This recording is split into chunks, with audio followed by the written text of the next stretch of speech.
Hello everyone. Today we are going to do something different. Today we are going to implement data structure of linked list using Go language. So this will be something different and interesting. So let us begin. So before starting implementation of linked list in Go language, let us first understand what is linked list, right? Because if we don't understand the theory, we can't really do the implementation. So let us go to draw.io and try to understand how it works. So basically linked list is a linear data structure in which case the elements are basically connected to each other dynamically. So it looks kind of like this. So first let me draw how it looks, then I will explain what are the benefits of using a linked list and how it works. So let's go to I am searching for a particularly useful type. So linked list is linked list has a bunch of nodes. Basically, they constitute a linked list. So every node has two items. One item is the data that we are going to store, and the other one is a pointer.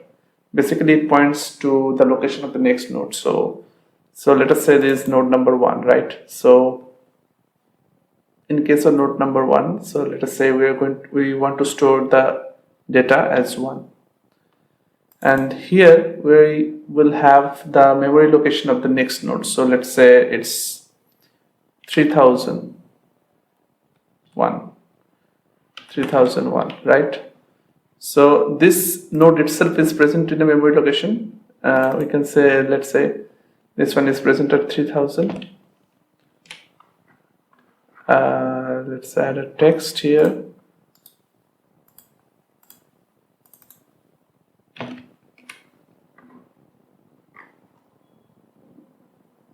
Text. So let's say this itself is present in memory location 3000, right?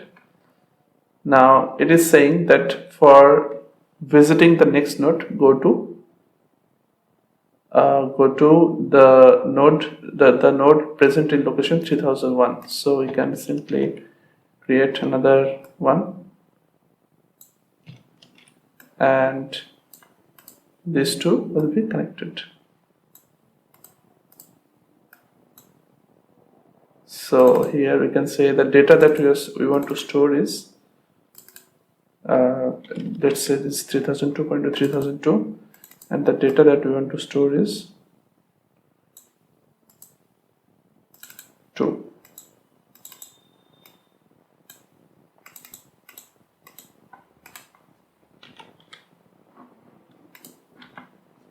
Right?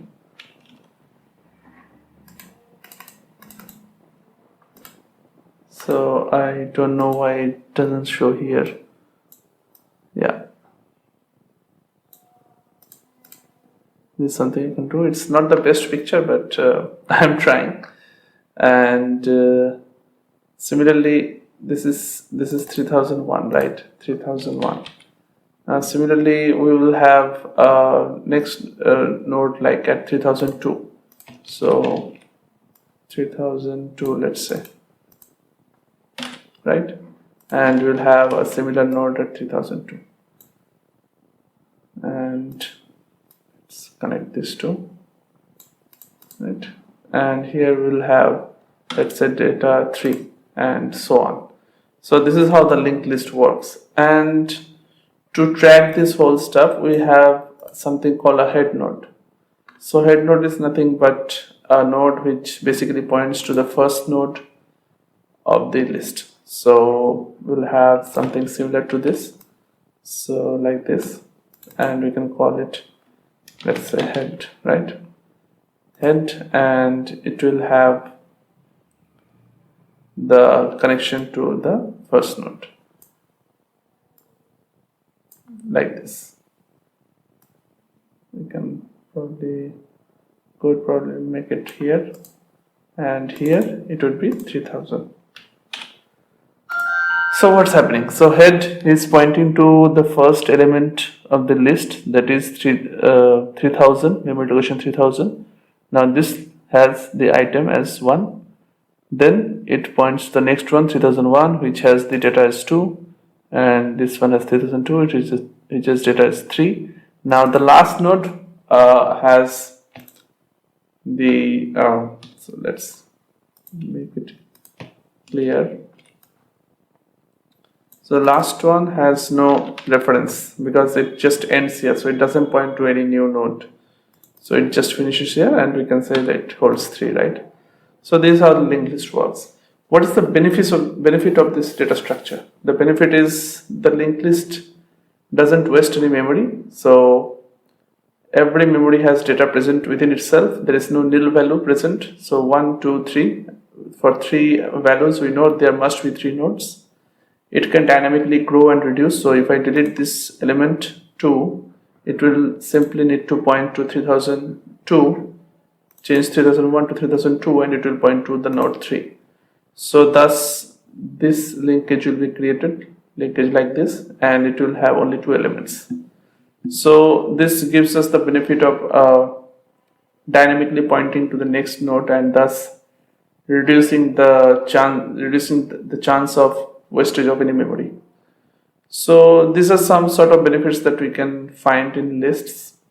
There is also disadvantage of list, since we can't directly go to node number 1, for example, or node number 2, because we always need to start traverse from head and then go one by one to the next nodes.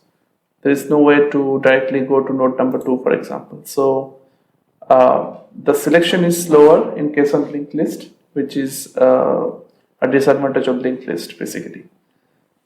So now it's time to implement the list in Go language. So let us begin. So we'll not change this. This is the existing tutorial that I have been publishing. So we'll just create a new folder here. Let's call it ds data structure, and we'll create a main file here. So main.go,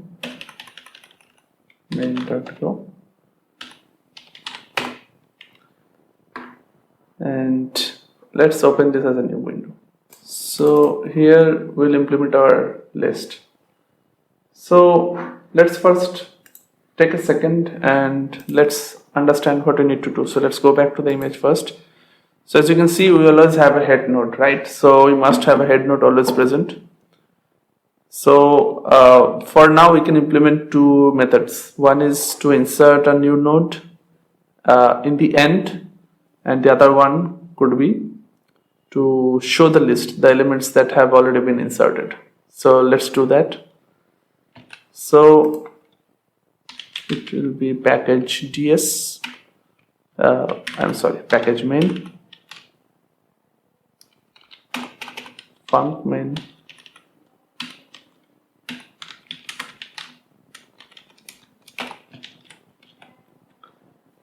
and then we need to first create the structure of the list. So type, because it's a singly linked list, so let's call it singly list struct. So every node has 2 items. One is the data itself, and another one is the location of the next node. So we'll write let's say data int and the location of the next node, right? So it will be next, right? And since it's a location, we should use a pointer, right? So we'll say that we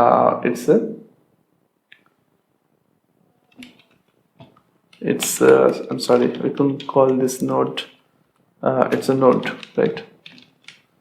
So node is basically a structure which has data, and then it has another part which is basically pointed to the next node. Now let's create the methods like add and then show. something like that. So func add. So we need to add a number or a data here, right? So let's say data int. We'll add this data to the list. So we need the head here first. So because if head is not present, we could create the head node first, right? We should create the head node first. And if head is present, we should go to the last node that is being pointed by the next nodes, right? Last node, and then create the new node and then add it there.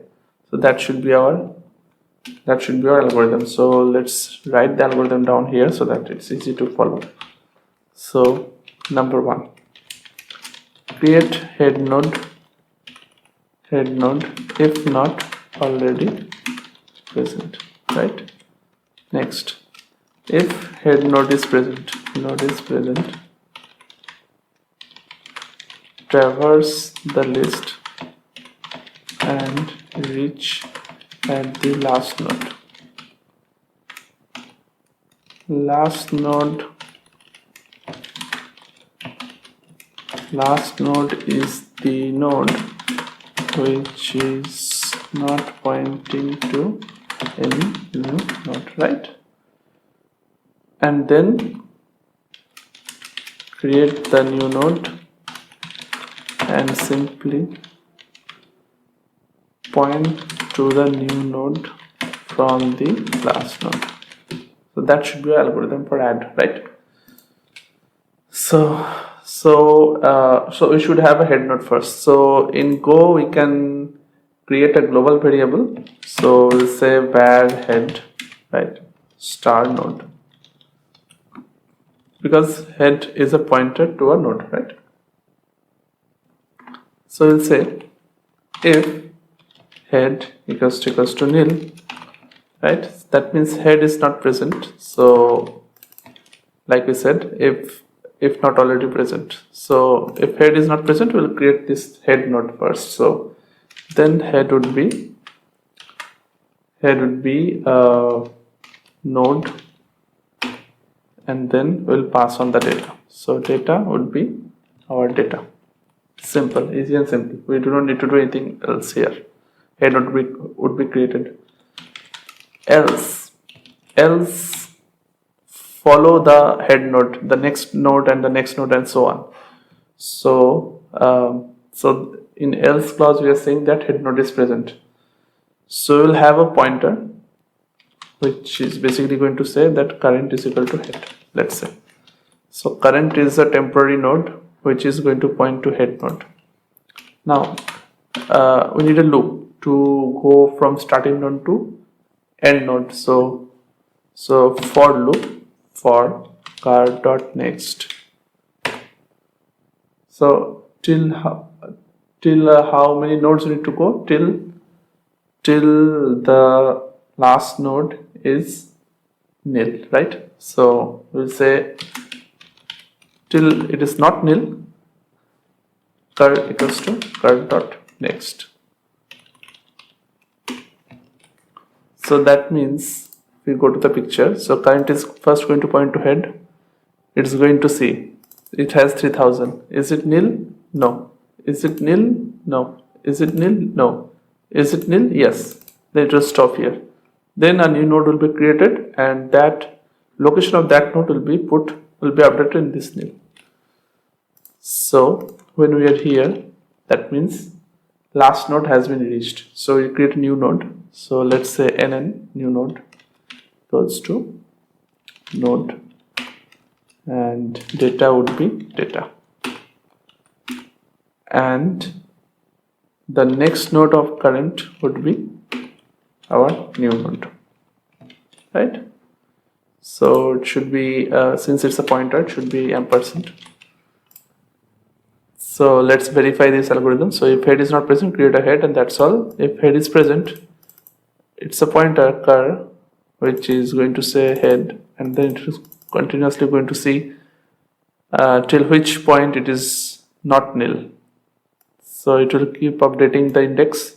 When it's nil, it will stop, a new node will be created, and the next node of the current will be updated to the new node. So that should be it, right? Now to verify this, we need to do a display function. So let's call this display display, and let's display this. So same thing, we need to write a pointer to head. So first, if head is not nil, so let's write down the algorithm here again. It will help us to track this. So let's say create a pointer to head. So head could be nil. In that case, that the traversal should be stopped. If head is nil, right? Stop. Else print the data present in the successive nodes, right? So let's do this. So if head is itself is equal to nil, if current equal to nil, nothing to do. So let's write current not equal to nil rather, because nothing to do in this case. So current not equal to nil, that means a node is present. So first print the current value. So empty.printf, let's say %d, it will be current.data, right? This is head, current.data, and right, if current not equal to nil, that is head not equal to nil. And then if current dot next not equal to nil, let's print. So we'll print again. Let's go to next line. Here we'll go to next line, and we'll simply print the data, and current will update the index current dot next, right?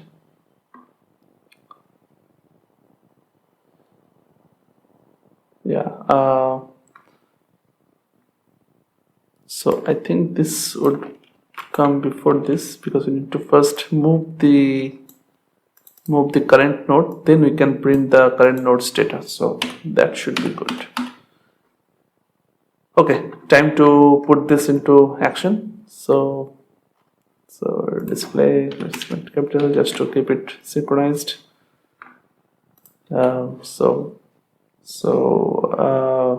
First is add, second is display. So add, let's say I'll add 1 and then display 1. Let's see if this works.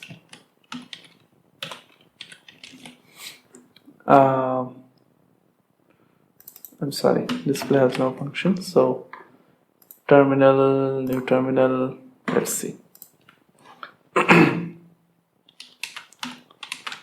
main.go, looks good. Let's add 2. So 1 and 2 both should be printed. No, only 1 is being printed. So what's going on? So I'm sorry, display needs to be called again, then only you can see this. Okay, looks good. So let's remove this to not make it more confusing. So I add 3 and add 4. So 4 elements should be printed. So let's do this. Wow, looks nice. 1 2 3 4. Yeah, so this is how it should work, and it's working as expected. Let's actually just be even more fancy and do a little thing. Like I think we can do this, like add this thing and maybe remove this. Let's see how this looks. 1 2 3 4. Okay, so it's going to new line again, or maybe we need to remove this as well. So this will be this will look like actually a structure that how it's supposed to be. So bash,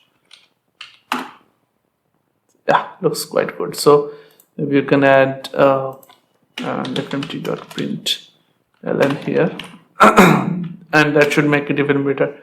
Yeah, so this is how we can add a new node to the list. So basically this insertion is happening at the end of the list.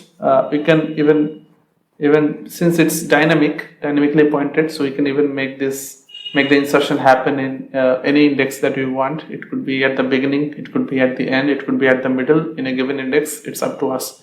So yeah, we can test those stuff in the next upcoming tutorials. For today, that's it, guys. Thank you for watching the video, and let me know if there is any feedback for me. And thank you, everyone.